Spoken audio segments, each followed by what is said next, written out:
हमारे साथ मेजर मोहम्मद अली शाह साहब भी हैं, डिफेंस एक्सपर्ट। मेजर साहब, आवाज मिल रही है आपको? जी हाँ, आवाज आ रही है आपकी। मेजर साहब, जिस तरह से S-400 आ जाएगा, 3 हमारे पास हैं, पाकिस्तान और चीन के बॉर्डर पर लगे हुए हैं। ऑपरेशन सिंदूर में आपने देखा किस तरह उसने इतना शानदार काम किया, और पाकिस्तान के हमले और चीन से मिले उनके हथियार को भी इस डिफेंस सिस्टम ने काट दिया। 2 और आ रहे हैं, और मजबूत हो जाएगा हमारा डिफेंस सिस्टम जो है। आपने बिल्कुल सही फरमाया है। देखिए, ये S-400 ये वही है एयर डिफेंस सिस्टम जहां पर तुर्की को रूस से लेने के लिए तुर्की को अमेरिका ने सैंक्शन लगाए थे, प्रतिबंध लगाया था तुर्की के ऊपर। जब हमारे को लेना था तो ये बहुत बड़ा जोखिम हमने उठाया। बहुत बार, 100 बार, 1000 बार सोचना पड़ा कि कहीं हम पे ना सैंक्शन आ जाए, कहीं हम पे ना प्रतिबंध आ जाए, कहीं ये प्रॉब्लम ना हो जाए। हो सकता है कि दुनिया से हम कट जाए। मगर हमने, हिंदुस्तान ने निर्णय लिया कि नहीं, कोई बात नहीं, देखी जाएगी, हम लेंगे S-400। और S-400 इतना कारगर साबित हुआ ये ऑपरेशन सिंदूर में भी, जहां पर इजराइल का आयरन डोम सिस्टम 7 अक्टूबर की घटना को, जो मशहूर घटना है जहां पे हमस पेनिट्रेट कर गया इजराइल के अंदर, हमारा S-400 ने कहीं पे भी हल्का सा भी धोखा नहीं दिया। जितने भी प्रोजेक्टाइल्स आए पाकिस्तान से, हमने सारे इंटरसेप्ट करे, और सबके सबका हमने जवाबी कार्रवाई करी, मुंह तो जवाब दिया। और कितनी जानें बच गई S-400 की वजह से, ये सोचिए आप। अगर S-400 तब नहीं होता तो मेरी बात हुई थी, मैंने इंटरव्यू लिया था अपने यूट्यूब चैनल पे। कुछ निवासी हैं जो पूंछ में है, जिनकी पूंछ में यहाँ पे गुरुद्वारा पे पाकिस्तान की तरफ से गोला गिरा था। उन्हें बोला अगर S-400 नहीं होता, ये उनका बयान था। उन्होंने कहा कि हो सकता है कि हमारा जो हालात पट्टी में हुआ है हाल, वैसा होता अगर S-400 नहीं होता। अब आप देखिए S-400 कितना कारगर है। और अभी और आ जाएंगे, हमारी ताकत, हम और मजबूत बन जाएंगे भाई। तो इसमें इसे वेलकम स्टेप। इसमें मैं ये, हमारे डिफेंस मिनिस्टर राजनाथ सिंह अभी शंघाई में है, तो बहुत इससे, और पाकिस्तान को जो लथाड़ा उन्होंने, वाह भाई, बड़ा आ गया जी। जो लथाड़ा पाकिस्तान को। पाकिस्तान बस अन्य राष्ट्रों के आगे पाकिस्तान की हुई बेइज्जती और पाकिस्तान के लिए सुधरता नहीं है। अरे इतना बेशरम मुल्क, आप देखिए, हमारे S-400 ने हमको बताया, हमने मुंह पर जवाब दिया इनका। इनके चीफ ऑफ आर्मी स्टाफ ने अपने आप को, खुद को प्रमोशन दिलाई है, जनरल से फील्ड मार्शल बना दिया अपने आप को। यानी कि हम बोलेंगे फील्ड मार्शल, फील्ड मार्शल तो है वो। तो बिल्कुल भारत का जो दमखम है ना आज की तारीख में, हमने, और आप ये भी देखिए ना, बहुत लोग कहते हैं कि यानी हिंदुस्तान के पास कोई अन्य देश नहीं है, बाहर के देश नहीं। हम जरूरत है क्या? हमें जरूरत है क्या? हमने, भारत ने अपने आप को इतना सक्षम बनाया है, हम अपने पांव पर खड़े हैं, इतना आत्मनिर्भर बनाया है कि हम मजबूती से डटे रहे थे, खड़े रहे थे। और सीजफायर हमने नहीं मांगी थी ना, इसमें हमारा कोई रोल था इसमें। हमने कबूल की थी।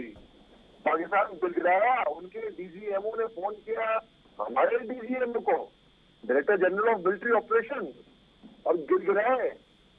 अमेरिका बड़ बोला, जो भी उन्होंने डोनाल्ड ट्रंप साहब ने ट्वीट किया, उनकी पूरी क्रेडिबिलिटी रह गई थी, पूरी बिल्कुल क्रेडिबिलिटी मिट्टी पले हो बिल्कुल, लेकिन गई। राजनाथ सिंह जी ने मेजर साहब बहुत शानदार तरीके से लताड़ लगाई, और हाँ, चीन का जो पर्दे के पीछे खेल है उसको भी कहीं ना कहीं बेनकाब किया।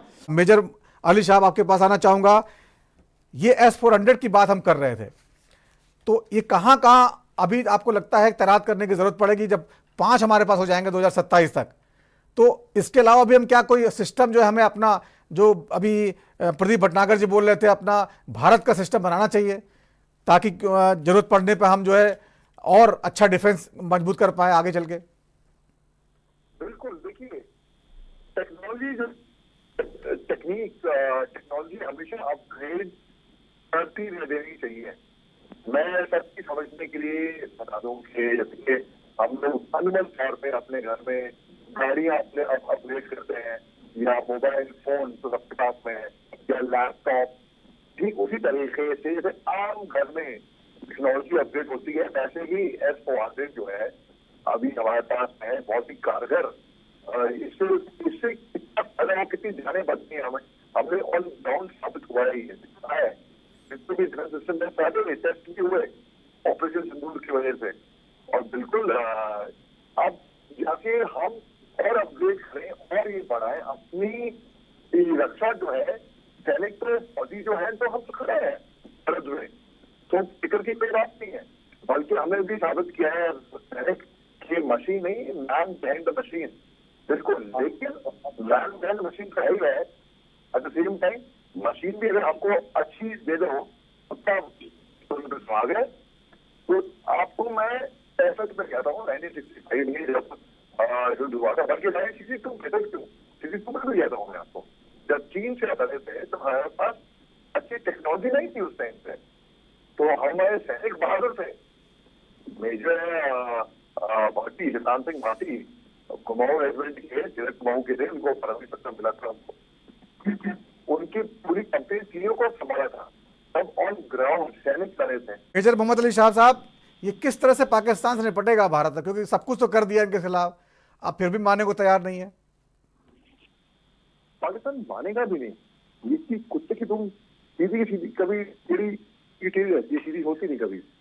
तो पाकिस्तान हम ये उम्मीद कर रहे हैं कि पाकिस्तान मान जाएगा, सुधर जाएगा, वो कभी नहीं मानने वाला। अब जैसे कि हमारे पहले प्रवक्ता ने कहा, बिल्कुल सही कहा। अब देखिए IMF की तरफ से इनको मिल गया तो सीधा मौलाना मसूद अजहर को आतंक फैलाने के लिए दे दिए अमेरिका ने। उसी दिन अमेरिका ने सीज़फायर का घोषणा किया।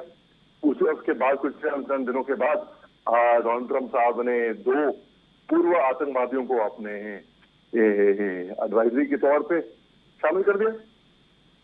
और उनके जो फील्ड मार्शल हैं आसिम मुनीर, उनको तो दावत पे बुला दिया भैया, ये बोल के कि भाई मैं इनका शुक्रिया अदा करने के लिए बुलाया है, क्योंकि इन्होंने जंग पे नहीं गए। ये तो पाकिस्तान मानेगा कभी नहीं। हमने जो रणनीति अपनाई ना कि कोई भी any act of terror will be act of war. जिस देश से वो आया है उग्रवादी, वो उस देश को मिलकर हम मारेंगे। और होना भी चाहिए, बिल्कुल सही, बिल्कुल सही है ये। तो बस वही एक तरीका है, और तरीका कोई नहीं है, क्योंकि ये सुधरने वाले हैं नहीं। ये बस मार खाने के आदी हो चुके हैं, बेशरम है। इनको कितना भी मार लो, तब भी अपने प्रमोशन। मेजर साहब, इस तरह तो फिर हम एक और युद्ध के लिए तैयार हैं, क्योंकि हमने कह दिया है कि जो है एक आतंकवादी हमला हुआ फिर युद्ध शुरू कर देंगे, और सिंदूर ऑपरेशन जारी है। तो ऐसे में वो आतंकवादी तैयार कर रहे हैं और भेजेंगे, कोई हमला करेंगे तो फिर वही हम उसी स्थिति पहुंच जाएंगे। बिल्कुल, हम तैयार हैं, क्यों ना। अगर जाना पड़े युद्ध पे तो हम जाएंगे। और जितने मैं खुद मैंने बोला है कि भाई मैं अपनी वर्दी भी डालूंगा वापस जाऊंगा साहब से। हम तैयार हैं, क्योंकि हमारे देशवासियों की रक्षा करने के लिए हम किसी भी हद तक जाएंगे। हम कुछ भी, हमारे देशवासियों को आंच रहा है कोई भी, हमारे मासूम सिविलियंस, उनके ऊपर इन्होंने हमला किया था पाकिस्तानियों ने।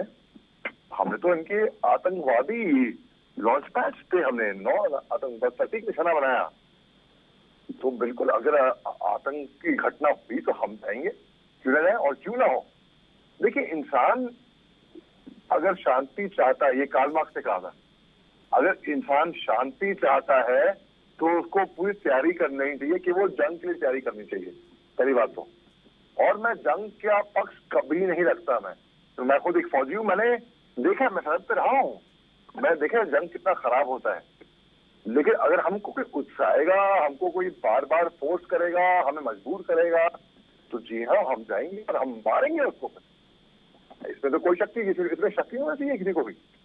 तो बिल्कुल अगर पाकिस्तान शांति की बात हमेशा कौन करता है, हिंदुस्तान करता है। जब ये 2 मुल्कों के बीच में टेंशन आती है, हिंदुस्तान हमेशा पहला मुल्क होता है जो ऑलवेज हमेशा मदद करने को तैयार होता है, हमेशा रेडी है। बिल्कुल। आतंक कौन फैलाता है भाई? आतंक फैलाता है पाकिस्तान। तो आज हमने तो बोल दिया, जो भी जिस मुल्क से आएगा उस मुल्क को हम मारेंगे। अब कौन सा मुल्क से आतंकी आएंगे आप बताइए? चीन से आतंकी आएंगे, वो बिहाइंड द लाइंस कुछ कर दे सपोर्ट, वो अलग बात रही।